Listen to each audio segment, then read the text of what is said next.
Let's see.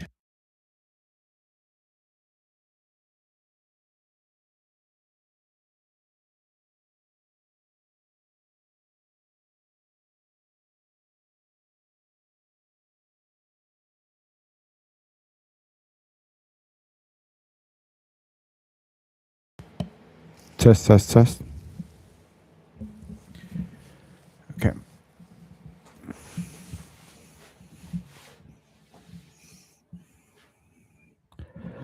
Okay, cool.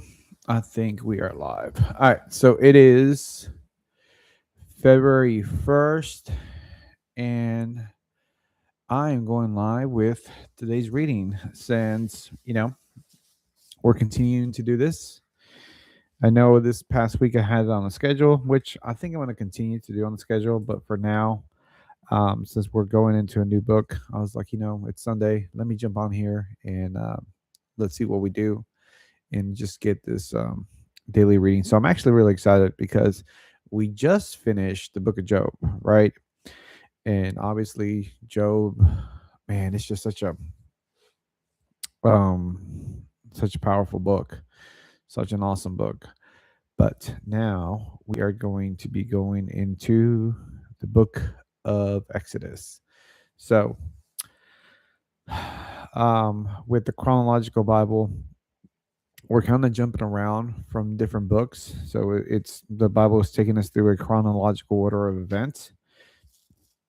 So we started off with Genesis, and then after Genesis, we went into the book of Job, and now we're going back to Exodus. So, um, let's see, and we are actually in day 32. So, wow, we're we're making some progress. We're past the 30-day mark and onward. So let's start off with February 1st. This is going to do a little recap as far as where we've been. So Joe's stories completes the patriarch era, and the Exodus era begins by picking up the storyline from Genesis. Genesis ends with Joseph's body in a coffin and God's people living in Egypt, away from the land God promised them. Exodus began with the exponential growth or exponential growth of the Israelites in Egypt. The numerical growth makes Egypt's rulers feel threatened, and Egyptians seek to contain the Israelites through forced slavery and male um, infanticide. Basically, they're killing the babies. God hears his people's cries. How, however, God hears his people's cries, however, and provides for their preservation and liberation through the womb of the Levite woman. God raises up a deliverer for the Israelites named Moses through the palace of the Egyptian prince. God educates the deliverer through a burning bush. God introduces himself to Moses as the God of Abraham, Isaac, and Jacob. God has promised Abraham that his descendants would be enslaved for 400 years, that he would liberate them, and that they would plunder their masters. Genesis 15:13 through 14. That time has arrived. The account of Exodus is traditionally thought to have begun approximately 300 years after Joseph's death. Two dates are listed throughout the traditional the traditional earlier date and the alternative later date. So that's interesting. So let's get into this. So this is going to be going into the book of Exodus, and we start the Israelites in Egypt. Exodus 1 through 22. These are the names of the sons of Israel, that is Jacob, who moved to Egypt with their fathers, each with his family: Reuben, Simon, Levi, Judah, Issachar, Zebulun, Benjamin, Dan, Naphtali, Gad, Asher. In all, Jacob had 70 descendants in Egypt, including Joseph, who was already there. In the time Joseph and all his brothers died, ending that entire generation, but their descendants, the Israelites, had many children and grandchildren. In fact, they multiplied so greatly that they became extremely powerful and filled the land. Eventually, a new king came to power in Egypt who knew nothing about Joseph or what he had done. He said to his people, "Look, the people of Israel now outnumber us and are stronger than we are. We must make a plan to keep them from growing even more. If we don't, and if war breaks out, they will join our enemies and fight against us.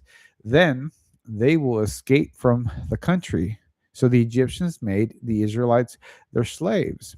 They appointed brutal slave drivers over them, hoping to wear them down with crushing labor. They forced them to build the city of uh,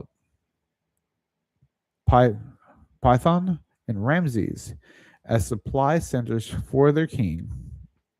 But the more the Egyptians oppressed them, the more the Israelites multiplied and spread, and the more alarmed the Egyptians became. So Egyptians worked the people of Israel without mercy. They made their lives bitter, forcing them to mix mortar and make bricks and do all the work in the fields. They were ruthless in all their demands. Then Pharaoh, king of Egypt, gave this order to the Hebrew midwives, Sephara and Puah. When you help the Hebrew women as they give birth, watch as they deliver. If the baby is a boy, kill him. If he is a girl, let her live. But because the midwives fear God, they refused to obey king's orders. They allowed the boys to live too. So the Egyptian king so the king of Egypt called the midwives. "Why are you doing this?" he demanded. "Why have you allowed the boys to live? The Hebrew women are not like the Egyptian women," the midwives replied. "They are more vigorous and have their babies so quickly that we cannot get there in time."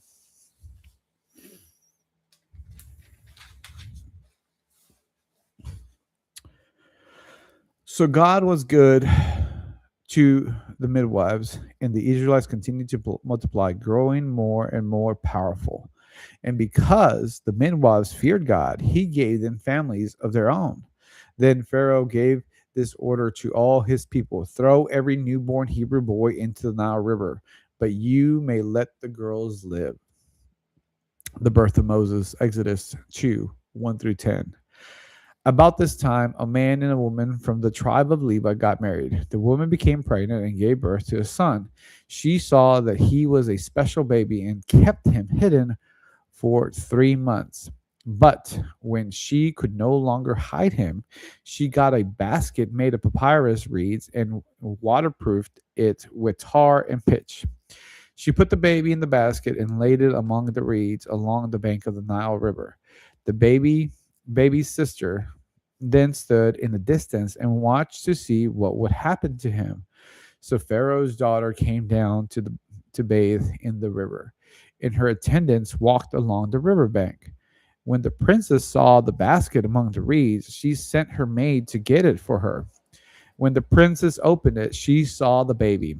The little boy was crying, and she felt sorry for him. "This must be one of the Hebrew children," she said.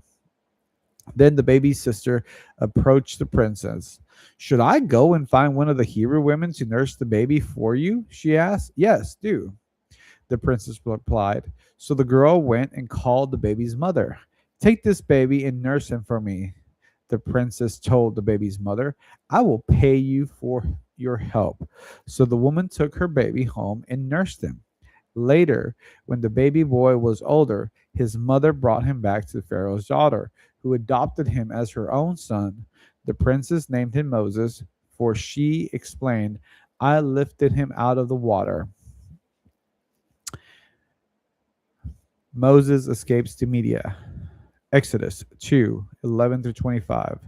Moses was 40 years old when what follows took place. Many years later, when Moses had grown up, he went out to visit his own people, the Hebrews, and he saw how hard they were being forced to work. During his visit, he saw an Egyptian beating one of the fellow Hebrews. After looking in all directions to make sure that no one was looking, Moses killed the Egyptian and hid the body in the sand. The next day, when Moses went out to visit his people again, he saw two Hebrew men fighting. "Why are you beating up your friend?" Moses said to one who had started the fight. The man replied, "Who appointed you to be our prince and judge? Are you going to kill me as you killed the Egyptian yesterday?" Then Moses was afraid, thinking, "Everyone knows what I did." And sure enough, Pharaoh heard what had happened, and he tried to kill Moses. But Moses fled from Pharaoh and went to live in the land of Midian. When Moses arrived in Midian, he sat down beside a well. Now the prince of Midian had 7 daughters who came as usual to draw water and fill the water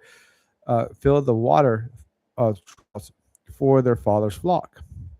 But some other shepherds came and chased them away. So Moses jumped up and rescued the girls from the shepherds.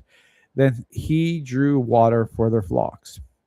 When the girls returned to Reuel, their father, he asked, "Why are you back so soon today?" "An Egyptian rescued us from the shepherds," they answered, "and then he drew water for us and watered our flocks." "Then where is he?" their father asked. "Why did you leave him there? Invite him to come eat with us." Moses accepted the invitation and he settled there with him. In time, Reuel gave Moses his daughter Zipporah to be his wife. Later, she gave birth to a son, and Moses named him Gershom, for he explained, "I have been a foreigner in a foreign land."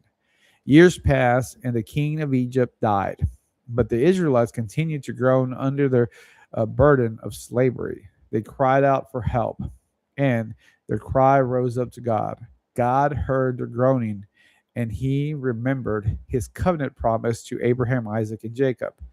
He looked down on the people of Israel and knew it was time to act. Moses' family tree, First Chronicles 6, 1 through 3. The sons of Levi were Gershon, Kohath, and Merari. The descendants of Kohath include Amram, Ishra, Hebron, and Uzziel. The children of Amram were Aaron, Moses, and Miriam. Moses and the burning bush, Exodus 3 1 through 22. At this time, Moses was 80 years old, Exodus 7 7, page 111. One day, Moses was tending the flock of his father in law, Jethro, the priest of Midian. He led the flock far into the wilderness and came to Sinai, the mount of God. There, the angel of the Lord appeared to him in a blazing fire from the middle of a bush. Moses stared in amazement. Though the bush was engulfed in flames, it did not burn up. "This is amazing," Moses said to himself. "Why isn't that bush burning up? I must go see it." When the Lord saw Moses coming to take a closer look, God called him from the middle of the bush, "Moses, Moses." "Here I am," Moses replied. "Do not come any closer," the Lord warned. "Take off your sandals, for you are standing on holy ground. I am the God of your fathers, the God of Abraham, the God of Isaac, the God of Jacob." When Moses heard this, he covered his face because he was afraid to look at God. Then the Lord told him, "I have certainly seen the oppression of my people in Egypt. I have heard their cries of distress because of their harsh slave drivers. Yes, I am aware of their suffering. So I have come down to rescue them from the power of the Egyptians and lead them out of Egypt into their own fertile and spacious lands. It is a land flowing with milk and honey, the land where the Canaanites, the Hittites, the Amorites, the Perizzites, the Hivites, and the Jebusites now live. Look, the cry of the people of Israel has reached me, and I have seen how harshly the Egyptians abused them. Now go, for I am sending you to Pharaoh.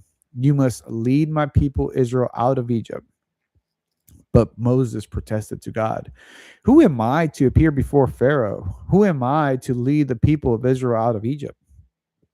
God answered, "I will be with you, And this is your sign that I am the one who has sent you. When you have brought the people out of Egypt, you will worship God at this very mountain. But Moses protested, if I go to the people of Israel and they tell me the God of your ancestors has sent me to you, they will ask me, what is his name? What what should I tell them? God replied to Moses, I am who I am. Say this to the people of Israel, I am has sent me to you. God also said to Moses, say this to the people of Israel, Yahweh, the God of your ancestors, the God of Abraham, the God of Isaac, and the God of Jacob, has sent me to you. This is my eternal name, my name to remember for all generations. Now, go and call together all the elders of Israel. Tell them, Yahweh, the God of your ancestors, the God of Abraham, Isaac, and Jacob, has appeared to me. He told me, I have been watching closely and I see how the Egyptians are treating you. I have promised to rescue you from the oppression of the Egyptians. I will lead you to a land flowing with milk and honey, the land where the Canaanites, the Hittites, the Amorites, the Perizzites, the Hivites, the Jebusites now live. The elders of Israel will accept your message. Then you and the elders must go to the king of Egypt and tell him, the Lord, the God of the Hebrews, has met with us. So please let us take a 3-day journey into the wilderness to offer sacrifice to the Lord our God. But I know the king of Egypt. He will not let you go unless a mighty hand forces him. So I will raise my hand and strike the Egyptians, performing all kinds of miracles amongst them. Then at last he will let you go, and I will cause the Egyptians to look favorably on you. They will give you gifts when you go, so you will not leave empty handed. Every Israelite woman will ask for articles of silver and gold and fine clothing from the Egyptians' neighbors and from the foreign women in their house. You will dress your sons and daughters with these, stripping the Egyptians of their wealth. Signs of the Lord's power. Exodus 4 1 through 17. But Moses protested again. What if they won't believe me or listen to me? What if they say, the Lord never appeared to you? Then the Lord asked him, what is that in your hand? A shepherd's staff, Moses replied. Throw it down on the ground, the Lord told him. So Moses threw down the staff, and it turned into a snake. Moses jumped back. Then the Lord told him, reach out and grab its tail. So Moses reached out and grabbed it, and it turned back into a shepherd's staff in his hand.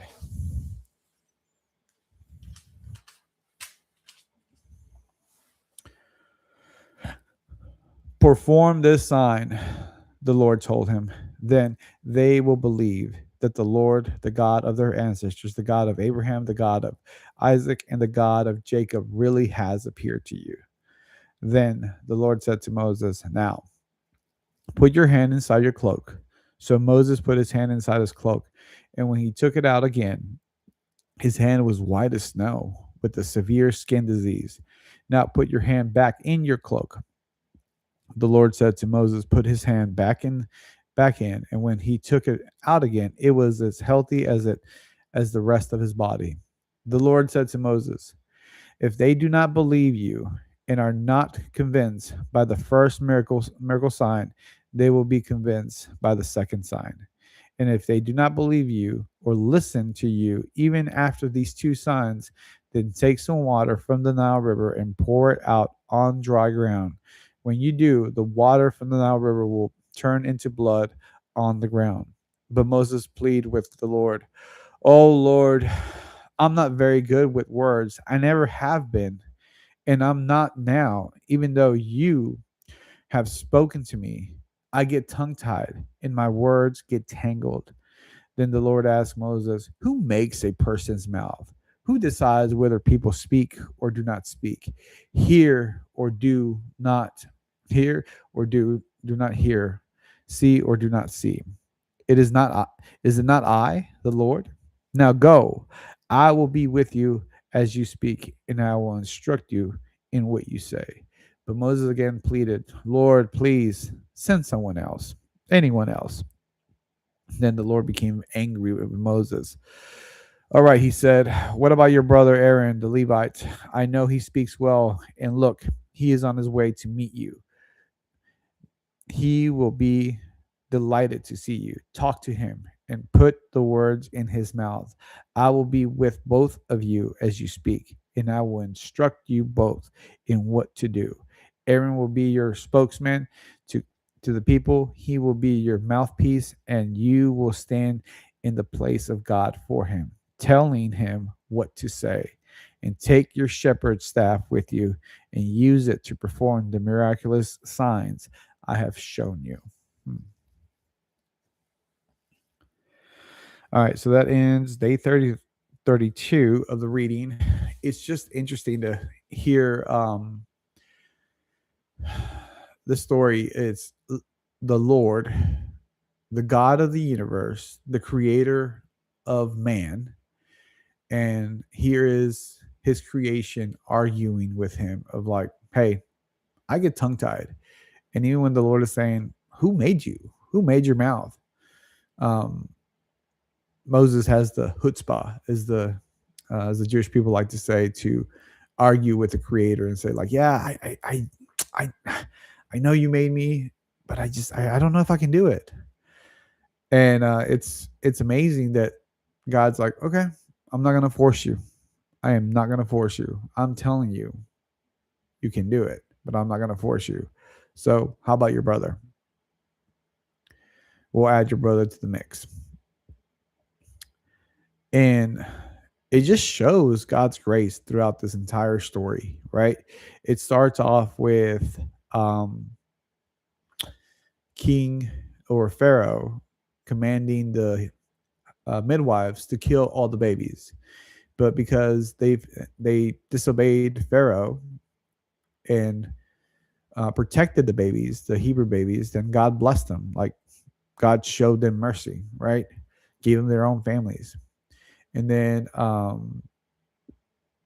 the burning bush, how the burning bush was consumed by fire, but it was not, well, it was engulfed by fire, but it was not consumed by the fire. That's what I meant. So this is really just an awesome story. But all right, guys, I'm gonna finish it there. I know uh, we're quite along in the journey. So thank you for all who are watching. And if you are liking this, if you're enjoying this, hey, subscribe, leave a comment. I would love to hear from you guys and see what your takeaways are so far. All right, guys, I'll see y'all tomorrow.